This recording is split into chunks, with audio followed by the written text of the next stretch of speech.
Hey there, I'm Brad Barton and welcome to 1.21 Geekawatts, an extremely low-tech look at the 1.21 most interesting stories in geek pop culture today. When Disney purchased Lucasfilm and announced that Star Wars Episodes 7 through 9 were going to be produced, some fans greeted this news with a resounding, "Hooray!" Wait.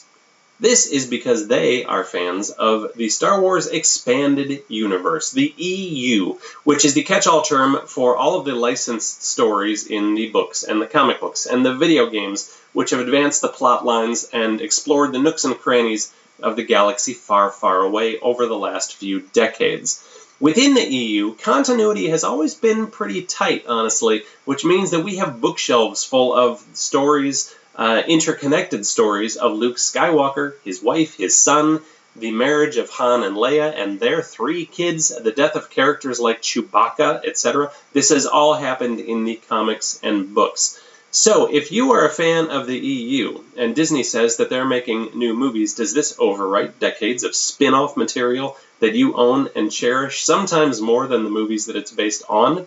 Well, on Friday, the newly formed Lucasfilm Story Group gave a definitive answer. The old expanded universe is gone. Just like Alderaan, it has been destroyed.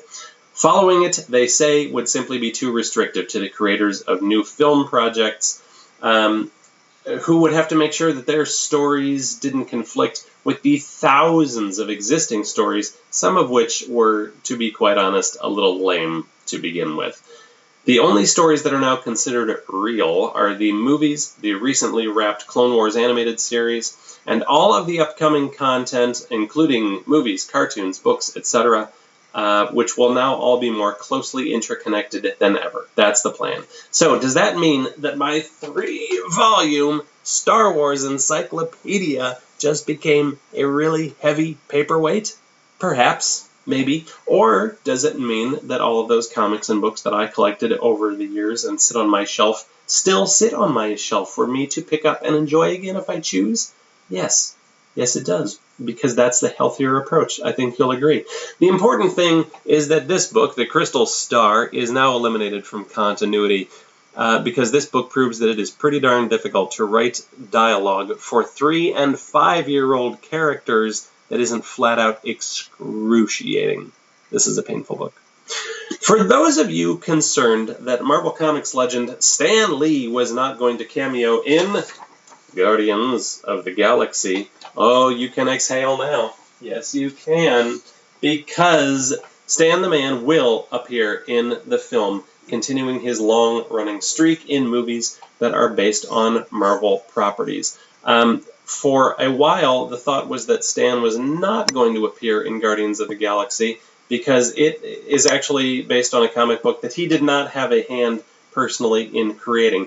But then he appeared at the C2E2 convention in Chicago over the weekend, and he confirmed that he already shot the scene. It has happened. And the scene is with a very pretty girl. That is what Stan says. Oh, Stan. Perhaps this pretty girl comes from the old school Guardians of the Galaxy team. Maybe it's her. Maybe it's this character, Nikki. And then maybe Stan the Man is playing this crystal guy, Martin X, over here, right? There's a pretty strong resemblance between that guy and Stan. I think we can agree to that. For today's trivia question, we return once again to the Star Wars EU. One of the more popular characters to emerge from the novels was this, there he is, this crime lord right over here from the multimedia project Shadows of the Empire. Name this green dude. That is today's trivia question. The answer to Friday's trivia question was the Silmarillion, and the first person who knew the correct answer was Nathaniel Wayne of St. Johnsbury, Vermont. Congratulations, Nathaniel. You win this scarf. Because if St. J is still working the way it was when I lived there briefly, even though it is almost May, you still have snow on the ground and probably some in the forecast too. So bundle up, my friend. Summer is around the corner eventually.